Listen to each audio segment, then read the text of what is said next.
22 présente Sud Radio, les clés d'une vie, 13h20, 14h, Jacques Pessis. Sud Radio, les clés d'une vie, celle de mon invité. Votre amour de l'humour a fait de vous un homme de bons conseils dans une société qui n'en a sans doute jamais eu besoin. Vous présentez un spectacle qui est un succès. Autrement dit, vous ne vous prenez pas un râteau. Bonjour Alexandre Pell. Bonjour Jacques. Bonjour Jacques Pessis. Oui, je vais vous appeler Pessis Robinson. Voilà, oui. Voilà, comme ça on est à égalité sur les vannes pourries. Voilà. Alors, et vous aimez les vannes pourries et moi aussi. Alors, vous, c'est un retour. Vous étiez un pionnier des clés d'une vie. Vous étiez le numéro 17. Aujourd'hui, vous êtes le numéro 671.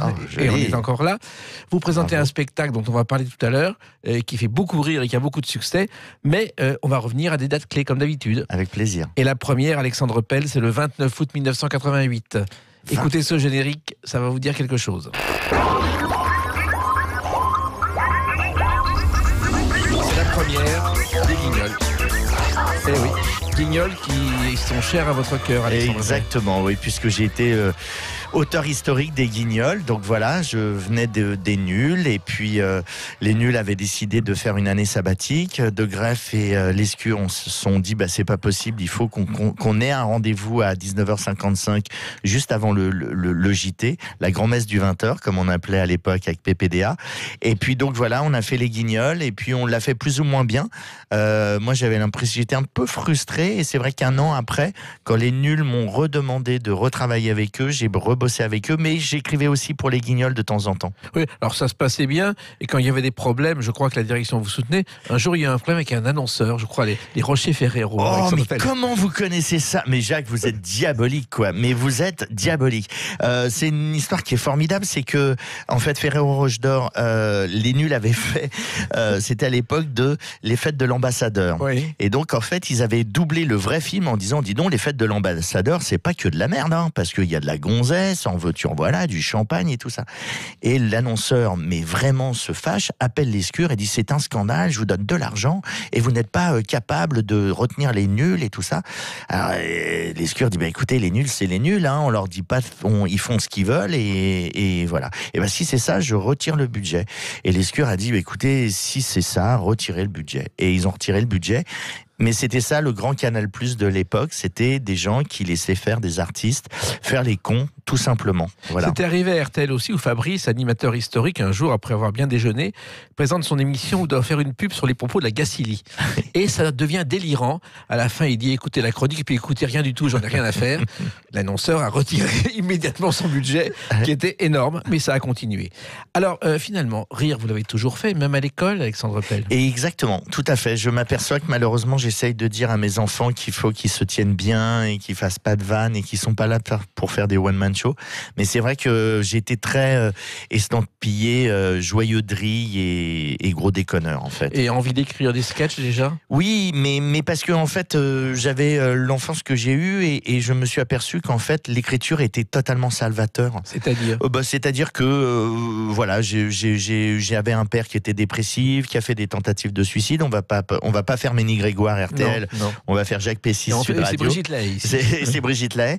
Et donc en fait, l'écriture m'a permis de sortir tout ce que je pouvais avoir de tristesse en moi et de le transformer en fait en rigolade. Oui, il y a eu aussi la période H, la série H, qui a été un grand moment avec Jamel Debbouze, qui a été découvert dans cette série. Exactement, Jamel avait été repéré par De Greff sur le cinéma de Jamel, et effectivement H a vraiment enfoncé le clou sur la notoriété de Jamel, et puis le film Amélie Poulain, et il avait un talent de dingue. Oui, il n'était pas facile tous les jours. Ah non, Jamel puis au plus il venait de rap, donc en fait il avait la culture rap, il avait le truc, moi il faut pas qu'on m'emmerde et qu'on me marche sur les baskets Nike, fait par des enfants de 8 ans dans un atelier en Chine, et donc voilà, il était brut de décoffrage, mais il était par moments extrêmement respectueux et assez génial, on peut le dire. Alors ce qui est étonnant, c'est qu'il n'aurait jamais dû rencontrer Mélissa Thoriot. Elle était stagiaire à Canal+ quand que vous tourniez H. C'est pas vrai. Oui. Et après, elle est convoquée comme comme journaliste pour Astérix aux Jeux Olympiques sur le tournage. Et on dit, vous n'avez pas le droit de parler à Jamel Debbouze. Ça l'a énervé. On connaît la suite. Génial. C'est comme ça qu'ils se sont rencontrés. Ah, bravo, Jacques. Et puis, il y a eu aussi une série méconnue, mais qui pourtant est, à mon avis, à l'origine de Fais pas ci, fais pas ça. C'est La Famille Guérin. Jacques, j'adore parce qu'on discute avec une pointure. Voilà, là, on est chez Berluti. Ouais. On n'est pas dans la halle aux chaussures, on est chez un grand chausseur. Bon. Bravo. Effectivement, La Famille Guérin, jouée par François Cluzet et Valérie Bonneton. De Greff adorait le projet. Et puis, il y a une nouvelle direction. Et la nouvelle direction, quand elle arrive, elle dit ce qu'a fait mon prédécesseur, ça doit être forcément pas bien, puisque je suis le nouveau maître des lieux. Et donc, la série a été un peu écartée, malheureusement. Et c'est une série qu'on a écrite avec Benabar, Jean-Paul Battani et Fred Proust. Et voilà, tous les quatre, on était un genre de carré magique, comme l'a été l'équipe de France en 82. Et voilà, nous, on était le carré magique de l'écriture de Canal+ dans les années fin 90, début 2000. Et effectivement, si on regarde ces 6 épisodes de 26 minutes, l'idée de Fais pas ci, fais pas ça, elle est dedans. Tout est là. Et c'est une idée de Benabar, en fait. C'est une idée de Bruno de faire une famille. Et François Cluzet était à l'époque pas très connu. Absolument. Et quand il a fait Intouchable et qu'il est devenu une star, il a eu la gentillesse d'appeler tous ceux qu'il avait aidés depuis 20 ans pour les remercier. Car magnifique. Personne ne voulait de lui. Ah oui, mais déjà, nous, on adorait François Cluzet. On trouvait que c'était un super comédien qui était inexploité. Et effectivement, ça, je trouve, c'est une très grande preuve d'intelligence de la part de François Cluzet. En tout cas, il s'est passé encore d'autres choses avec vous. On en parle dans quelques instants avec une autre date, le 19 juin 1996. À tout de suite sur Sud Radio avec Alexandre Pell. 14h, Jacques Pessis. Sud Radio, les clés d'une vie, celle de mon invité Alexandre Pell. Vous êtes à l'affiche aujourd'hui de la Divine Comédie avec conseil à des jeunes qui veulent rire de tout. Mais nous, on va en parler tout à l'heure avec un jeune que vous êtes toujours et avec une date, 19 juin 1996. Un film qui sort, Delphine 1, Yvan 0. Et je crois que c'est une de vos premières figurations au cinéma. Absolument, c'est le film de mon ami Dominique Farrugia. Et donc voilà, c'était son premier film. Et il cherchait un danseur émérite et il a tout de suite pensé à Patrick Dupont. Patrick Dupont n'était pas libre, il a pensé à moi immédiatement, j'étais son deuxième choix. Et donc voilà, non mais c'est un vrai film de potes que Dominique a écrit avec Michel Hazanavicius, qui plus tard sera oscarisé avec The Artist. Et puis il a fait venir tous ses potes quand il y avait une grosse fête. Et puis les grosses fêtes, on connaissait ça un peu, on n'avait rien à jouer, on avait juste à faire les imbéciles. Voilà, il y avait Julie Gaillet aussi, qui débutait à l'époque. Tout à fait, qui était déjà très très bonne comédienne, absolument. Elle avait débuté quelques temps avant dans Premier baiser, la série de Jean-Luc Azoulay, où elle faisait une apparition dans un épisode. D'accord. Voilà. Alors, curieusement, il y avait également dans ce film Thierry Roland et Jean-Michel Larquet. Oui, absolument. En fait, c'était une très bonne idée de la part de Dominique, c'était de raconter une histoire d'amour sous l'angle d'un match sportif, en fait, et voilà, de raconter ça comme si c'était vraiment comme si on assistait à un match avec un enjeu, avec des buts marqués, des peines, des joies, des douleurs, etc. C'était assez réussi. Et Thierry Roland, à l'époque, faisait collection de livres. Il avait une spécialité. Il voulait des livres dédicacés qu'il ne payerait pas. Et quand un auteur sortait un livre, il le harcelait jusqu'à ce qu'il lui envoie le livre dédicacé. Ah oui. Donc il devait avoir une collection incroyable. Des milliers. Alors, curieusement, ce métier de figurant, Alexandre Pell, vous l'avez souvent fait. Alors, j'ai retrouvé un film qui s'appelle Cinématon. Oui. Où vous jouez votre propre rôle. Est-ce que c'était Cinématon? Qu'est-ce que c'est que ça alors? De Gérard Courant. Oh, joli. Vous êtes non, mais vous êtes une merveille. Vous êtes Lina, vous tout seul, Jacques. En fait, c'est très simple. J'étais auteur pour Les Nuls. C'était un dimanche. On peinait mais grave pour trouver des vannes pour le lundi parce que c'est une quotidienne à l'époque et qu'on écrivait 20 minutes par jour. Je pense que nous étions des fous furieux. Et le truc, c'est que Gérard était là et il nous a dit voilà, pendant 30 secondes ou pendant 1 minute, la bobine tourne et vous faites ce que vous voulez. Donc j'ai fait n'importe quoi et j'en suis pas très très fier. Même de ma coupe de cheveux, je peux vous dire que c'est pas terrible. Puis dans H, on vous voit quand même, vous êtes un brancardier. Absolument. Je crois que je fais un brancardier ou alors un médecin. Un brancardier. Ouais, d'accord. Là aussi, c'était le coup de Hitchcock apparaissant dans son film ou c'était comme ça? Non, c'était juste vraiment pour le plaisir. Un jour, ils m'ont dit tiens, mais Alex, toi aussi qui joues, puisque t'écris, viens, tu ferais pas un truc? Je fais parce que vous voulez. Puis voilà, ils m'ont appelé et j'ai fait le brancardier avec grand plaisir, quoi. Et vous avez retrouvé ensuite Dominique Farrugia dans Didier. Oui, j'ai retrouvé. Alors ça, c'était un peu avant. Enfin, il y a le film de Michel et de Dominique, Delphinin Yvan Zéro. Ensuite, il y a eu Didier qui a été tourné au Parc des Princes quand le PSG a gagné la Coupe d'Europe, l'Europa League. Voilà, donc on s'est retrouvé dans un Parc des Princes où le PSG était auréolé d'une victoire européenne. Et on attendait jusqu'à peut-être 5h ou 6h du matin. Et voilà, et je suis derrière dans Didier où effectivement je fais encore de la figuration. Et encore de la figuration, il y a plein de films. Il y a un autre que j'ai repéré qui s'appelle Les Parasites de Philippe de Chauvron. Ah oui, donc ça où c'était un vous êtes rôle. déguisé un bouffon pendant les fêtes du Nouvel An. Exactement. Non, mais ça c'était un rôle. C'est un rôle. Là j'avais une dizaine de jours de tournage. Ah, quand même. Pour les films de potes. Non, cela dit, sincèrement, ça me fait plaisir que vous parliez de ma figuration parce qu'on est d'accord, Jacques, on ne voit que moi. Que voir. On est d'accord. Que vous. Voilà. Et en bouffon Et en bouffon, on voit pas mal. Ouais, ben là, c'est les prémices déjà de. À chaque fois dans les Parasites, je dis Sylvain, qui est quelque chose que j'ai trouvé en improvisation quand j'ai fait le casting. C'est un des rares castings que j'ai fait et j'ai été pris. Et ensuite, Sylvain de Sylvain Muller dans Caméra Café, qui est le rôle qui m'a fait connaître auprès du grand public. Le Sylvain de Sylvain des Parasites, ça vient de là. Maintenant, vous avez de l'info, mais alors de première fraîcheur. Voilà. Hein, et Sylvain, j'ai regardé un petit peu, il y a 30 Sylvain Muller aujourd'hui sur Internet, des managers, des présidents. Il y en a même un qui est spécialiste en traitement de l'humidité des bâtiments. Magnifique. Le nom était venu comme ça. Le nom est venu comme ça parce que parce que Sylvain, ça vient des Parasites, et Muller, je trouvais que c'était un nom usuel et je voulais pas avoir un nom comme Dupont ou ni Moretti. Et donc en fait, je me suis dit tiens, je vais prendre Muller. Mais le truc amusant, c'est que j'ai rencontré un journaliste en Suisse parce que j'ai joué en Suisse qui s'appelle Sylvain Muller, que je connaissais ni d'Ève ni d'Adam, qui m'a dit oh mais Alex, si je le connais, je le connais très bien. Mais en fait, on se connaissait pas. C'est drôle ça. Ouais, c'est étonnant la sympathie que ce rôle a pu me faire acquérir. Alors vous parliez de Michel Avanicius qui a effectivement Hazanavicius. J'ai l'impression d'être en 4e quand j'étais avec Serge. Voilà. Ouais. Et Serge était son frère. Voilà. J'étais pote avec Serge. Nous étions très amis en 4e et en 3e. Et c'est là où j'ai rencontré Michel. Alors Michel, avec qui vous avez écrit un scénario d'un film dont vous n'êtes pas très content, qui s'appelle Le Clone. Exactement. Nous étions jeunes scénaristes. On a fait tout ce qu'on a pu avec Michel pour essayer de rendre le spectacle drôle et attrayant. Et puis on s'est retrouvé avec un réalisateur qui avait envie de faire un film un peu plus mélancolique et dramatique. Et nous, on était venus pour une comédie. Et malheureusement, en plus, Élie et Dieudonné à l'époque étaient en plein divorce artistique. Et donc tout ça n'a pas amené vers la comédie. Alors ça s'est mieux passé à la télé avec À votre service de Florian Hessig. Oui. Ça, c'est une série qu'on voit pas sur une grande chaîne qui a eu 3 saisons, les spéciaux, et qui fonctionne très bien. Absolument. Alors Florian est un très très bon auteur. Il se trouve j'ai eu la joie de jouer avec lui au théâtre ce printemps. Voilà, c'était super. C'est quelqu'un que j'aime vraiment beaucoup.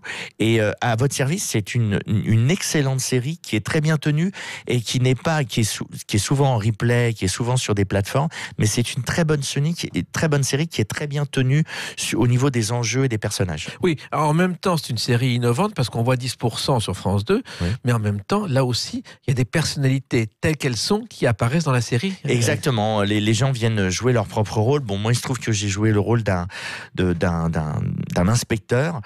Voilà, donc c'était un rôle, je dirais, de fiction, mais effectivement, il y a Pascal Légitimus, enfin, il y a vraiment Boringer, enfin, il y a vraiment plein de stars qui sont venues dans la série se prêter à l'exercice. Et là, je crois que c'est la dernière apparition à l'écran comme comédien de Jean-Pierre Mocky, Alexandre Pell. Oh, mais oui, vous avez raison parce que Florian était triste au décès de Jean-Pierre Mocky. Et Jean-Pierre Mocky qui a réalisé son rêve voici quelque temps, il a acheté les droits des Alfred Hitchcock présente et il les a refaits avant de mourir avec lui prenant la tête d'Hitchcock et le corps d'Hitchcock. Bravo. Et Mocky racontait quelque temps avant sa mort une anecdote. Il avait croisé Chirac retraité rue du Bac avec son petit chien qui allait dans un café. En fait, Chirac allait pour mater les filles et avait le prétexte du petit chien pour le promener et entrer dans le café. Je me souviendrai toujours de Bernadette en Corrèze qui est en train de faire un discours et derrière Chirac est en train de draguer une jeune femme. Voilà.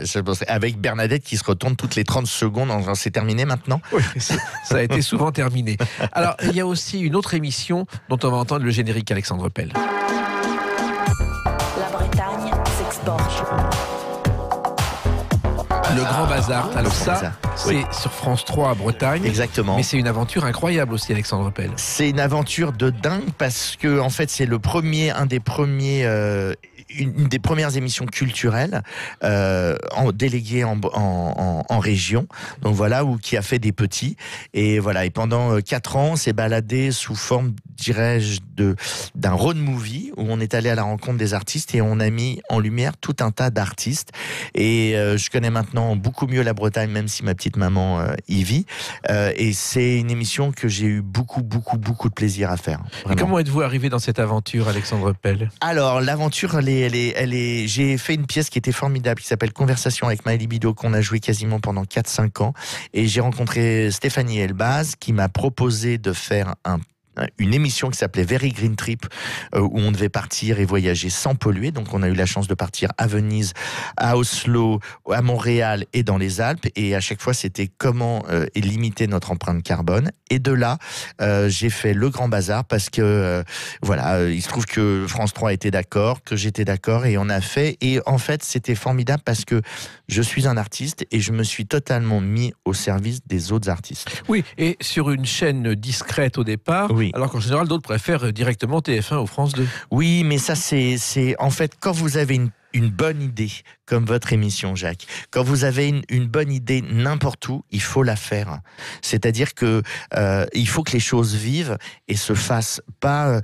Vous pouvez rêver pendant des années sur TF1 ou sur France Télévisions, ça ne sert à rien. Quand vous avez la possibilité de faire les choses, il faut les faire. Exactement. Et vous avez fait aussi avec courage 3 fois Fort Boyard. Oui. Et ça, c'était une épopée, Alexandre Pell. Je vous remercie. Mes mollets s'en souviennent encore et surtout mon fils mon fils pense que pour lui, le fait d'avoir fait 3 Fort Boyard équivaut à peu près à 3 Oscars. Ah, carrément. Et oui. le fait d'avoir vu des tigres en vrai c'est comme si j'avais rencontré le pape, le Dalai Lama et Obama dans la même journée et il me demandait de faire des selfies avec eux. Voilà. Alors, qu'est-ce que vous avez fait dans Fort Boyard pour justement vous attirer l'admiration de votre fils, Alexandre Pell? Qu'est-ce que j'ai fait? J'ai monté sur des fils, j'ai gagné face à un gros balèze. Je pense qu'ils m'ont laissé gagner. En fait, j'ai fait des exploits que seul Fort Boyard peut vous permettre de faire. Une fois, vous avez perdu. Et une fois, malheureusement, j'ai perdu avec Teddy Riner, avec le grand Teddy Riner. En plus, oui. Et en plus, et c'est vraiment notre faute parce que on n'arrêtait pas avec Teddy Riner et toute l'équipe de se marrer comme des baleines, ce qui fait qu'à un moment, on a totalement perdu l'enjeu de ce qu'on faisait. Donc, on a été un peu le roi des crétins. Oui, mais je crois que vous êtes excusé après et qu'il n'y a pas eu de problème. Et alors, je vais vous dire un truc, j'ai même donné de l'argent à l'association. C'est-à-dire que je vous le dis maintenant, il y a prescription.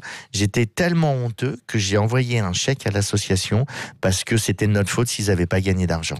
Et le jeu est né de l'imagination de Jacques-Antoine qui avait, dans la carte au trésor, avait repéré ce fort et a dit voilà un lieu idéal pour faire de la télé. Il a trouvé le lieu avant le jeu. Ouais. Et ça a été un énorme succès, mais il y a eu 5 ans de travaux, il y a eu 10 pilotes, une fortune colossale, et à tel point qu'un jour, il y avait un coproducteur qui s'appelait Denis Mermet, et la femme de Jacques-Antoine est allée vers lui, a dit écoutez, vous connaissez Jacques, il est fou, dites-lui d'arrêter. Personne ne croyait en Fort Boyard et aujourd'hui c'est dans 30 pays. Mais c'est exactement ce qui s'est passé pour Caméra Café. J'ai écrit la première Bible avec les garçons en 94. Quand je l'ai rencontré en 2000, ils m'ont dit c'est bon, on va faire Caméra Café. Ça faisait 6 ans qu'on le prenait dans la figure et on a commencé à tourner en février. Et la première semaine, ça a très bien marché. Il y a eu le 11 septembre. On a été déprogrammé pendant une semaine. On est revenu et là, l'usine AZF a pété. Je me suis dit, ça ne va jamais marcher. Et aujourd'hui, c'est diffusé dans 55 ou 65 pays, un truc de dingue. Voilà, on peut vous souhaiter le même succès avec un spectacle dont on va parler dans quelques instants et qui a débuté le 15 novembre 2019. A tout de suite sur Sud Radio avec Alexandre Pell. 13h20, 14h, Jacques Pessis. Sud Radio, les clés d'une vie, celle de mon invité Alexandre Pell. 15 novembre 2019, première à la Divine Comédie à Paris rue Saulnier de conseils à des jeunes qui veulent rire de tout. Alors en cette époque où tout est compliqué pour rire de tout, Vous avez pris le contre-pied, Alexandre Pell. Exactement. Je pars du principe, voilà. Alors c'est vrai qu'aujourd'hui, pour moi, on peut rire de tout, on se doit de rire de tout parce que on vit des temps qui sont pas très heureux dans une société qui est un peu malade et qui est un peu au bord du burn-out. Mais on a tout fait pour que ça le soit. Donc il y a un moment, faut se rendre à l'évidence. On a tout fait pour, on y arrive. Les gens qui ont fait ça devraient être contents. Et ce qui n'est pas le cas des gens qui en souffrent. Et donc moi j'ai décidé, parce que effectivement la liberté d'expression, on confond souvent, on peut rien dire, on peut tout dire, donc on dit tout et n'importe quoi. Et c'est vrai qu'aujourd'hui les humoristes il y en a plein qui se sont fait tuer, il y en a plein qui se sont fait virer de la télévision, de la radio. Il y a même Bigard qui s'est fait virer avant d'être engagé sur la tournée Var Matin sur une blague, pour raconter une blague à la télévision. Donc ça devient un peu problématique. Et j'ai décidé effectivement de prendre le contre-pied et de rigoler de tous les sujets qui étaient grinçants, qui étaient peut-être crispants, et de faire mon métier d'humoriste, c'est-à-dire de trouver ce qui est drôle dans les choses les plus dramatiques. Drôle et absurde, mais avec une qualité d'écriture qui n'est plus tout à fait d'actualité parfois. Ah, vous êtes gentil. Mais vous êtes adorable, Jacques. Mais bon, voilà, c'est comme ça. J'ai décidé de prendre un sujet difficile et donc j'ai décidé d'essayer d'élever moi mon niveau de jeu. C'est-à-dire que j'avais fait un premier spectacle qui a très très bien marché et j'avais décidé d'aller de plus en plus vers l'homme que je suis, l'artiste que je suis, avec les risques, mais aussi toutes les joies que ça comporte. Oui, les risques, c'est les réseaux sociaux qui peuvent mal interpréter un de vos propos, Alexandre Pell. Oui, c'est-à-dire que moi, je suis responsable de ce que je dis, mais je ne suis pas responsable de ce que les gens comprennent, bien ou mal. S'ils veulent mal interpréter les choses, c'est leur droit le plus strict, mais moi, je veux pas être là-dedans. Moi, mon métier, c'est de faire de l'humour, juste oui. ça. Puis il faut se méfier, en plus des enregistrements ou de tout ce qui se passe. Dans les années 60, quand il y avait des procès, tout enregistrement d'une bande magnétique n'était pas pris en compte parce qu'il pouvait y avoir un montage, on pouvait tout truquer.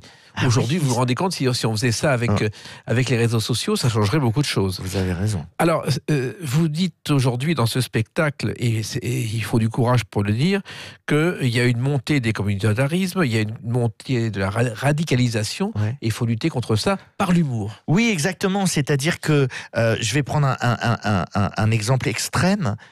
Moi, les révisionnistes me font hurler de rire. Robert Forisson, qui disait que les camps de la mort n'ont jamais existé, mais c'est une hérésie. C'est-à-dire que oui, ça a existé. Ils sont là, on les voit, il y a des films, c'est complètement débile. Si les camps de la mort n'ont jamais existé, la Tour Eiffel n'a jamais existé, Emmanuel Macron n'existe pas, l'Élysée n'existe pas, l'Arc de Triomphe, c'est du stuc, c'est complètement débile. Et aujourd'hui, on se retrouve au lieu de se foutre de la gueule du monde, on s'indigne, arrêtons d'être scandalisés pour tout et n'importe quoi, puisque tout est n'importe quoi. Mais je trouve que on doit tout simplement rire, et puis que on est dans un peu comme, soit on est dans l'après-guerre, soit on est dans une avant-guerre, mais il y a quelque chose qui est de l'ordre, la société va mal, et je pense que à partir de ce moment-là, seul l'humour pourra nous sauver. Oui, vous vous définissez dans ce spectacle comme un extrémiste protestant, Alexandre Pell.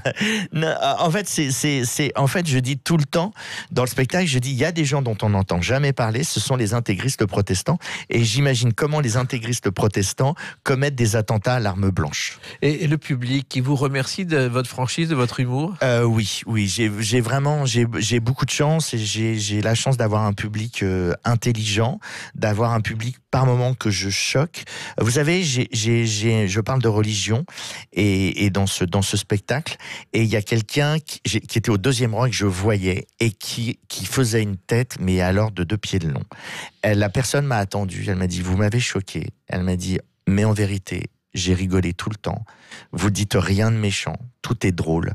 Je voudrais un selfie avec vous. » C'est-à-dire que la personne est vraiment croyante, mais elle s'est laissée embarquer dans le spectacle et elle s'est vraiment marrée. Oui, mais comme Coluche ou Pierre Desproges le faisaient en leur temps, ils choquaient, mais ça marchait. Oui, mais en fait, la volonté, c'est de moi, je joue avec tous les clichés qu'il y a en ce moment et je les détourne. Et quand on commence à détourner les clichés, on s'aperçoit que rien n'est vraiment grave, au fond. C'est ce qu'on appelle l'absurde, finalement. Exactement, c'est l'absurde, c'est l'humour noir, c'est un humour grinçant, c'est mon humour aussi qui est potache par moment, où je dis vraiment juste des conneries pour faire des jeux de mots, et voilà. Oui, d'ailleurs, vous essayez tous les soirs une vanne différente, je crois. Exactement, tout à fait. Et vous la gardez ou vous la gardez pas? Exactement. Alors, je laisse la chance au produit, c'est-à-dire que je me dis toujours que si ça n'a pas passé, c'est que peut-être que je l'ai mal vendu, mais si je vois qu'au bout de 2-3 fois ça passe pas, je l'éradique. Et vous appelez ça le ludo-éducatif. Qu'est-ce que ça veut dire, Alexandre Pelle? En fait, c'est mon spectacle, c'est une façon. Comme je parle beaucoup de société, en fait, et des points sur lesquels qui vont pas très bien. En fait, je me suis retrouvé un jour à expliquer ce qu'était le massacre de la Saint-Barthélemy à des gens de 30 ans. Donc, comme ils ne savaient pas ce que ça voulait dire, j'ai été obligé de l'expliquer dans le spectacle. Et je dis, pour faire passer la pilule, je dis c'est un spectacle ludo-éducatif. Quand vous en sortirez, vous pourrez vous inscrire à Question pour un champion, qui veut gagner des millions. Et voilà, vous apprenez vous apprenez des choses tout en vous marrant. Et vous revisitez l'histoire de France pour des gens qui ne la connaissent pas, en gros.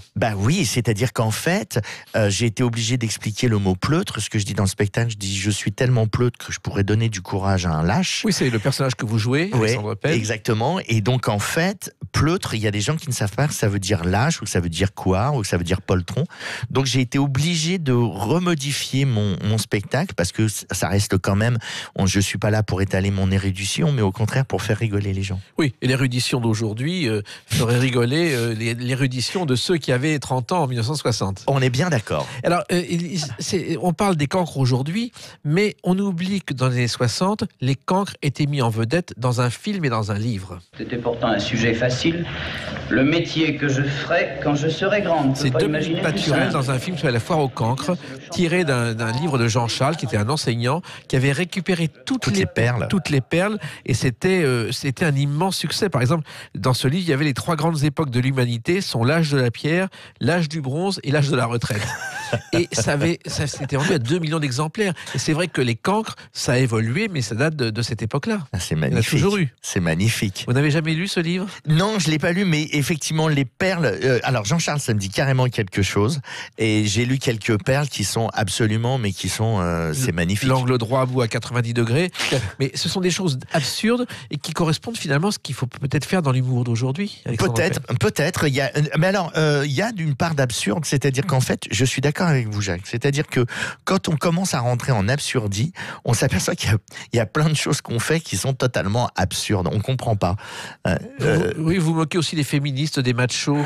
Oui, mais c'est-à-dire qu'en fait, les féministes, c'est vrai que c'est ce que je dis dans le spectacle. Je dis que les féministes, elles donnent l'impression de représenter toutes les femmes, alors qu'elles ne représentent qu'elles-mêmes et qu'elles sont qu'un petit groupe. C'est comme si Pénélope Fillon était la porte-parole des femmes actives et sous-payées. Voilà, exactement. Et c'est vrai qu'à chaque fois que j'entends des machos dire ouais, mais de toute façon, les féministes, c'est des mal baisés. Et à chaque fois, j'ai envie de dire oui, mais si elles le sont, c'est de la faute de qui? La faute des machos. Exactement. Et alors, il y a aussi la société qu'il faut la passer au Karcher. Expression chère à Nicolas Sarkozy, Alexandre Pelle. Alors, ça n'a rien à voir avec Nicolas Sarkozy. En fait, Rabelais disait si le rire. En fait, ce que je dis dans le spectacle, je dis que je ne suis plus de mon époque. Rabelais disait le rire est le propre de l'homme. Et moi, je me suis dit, ça tombe bien, j'aime bien y aller au Karcher.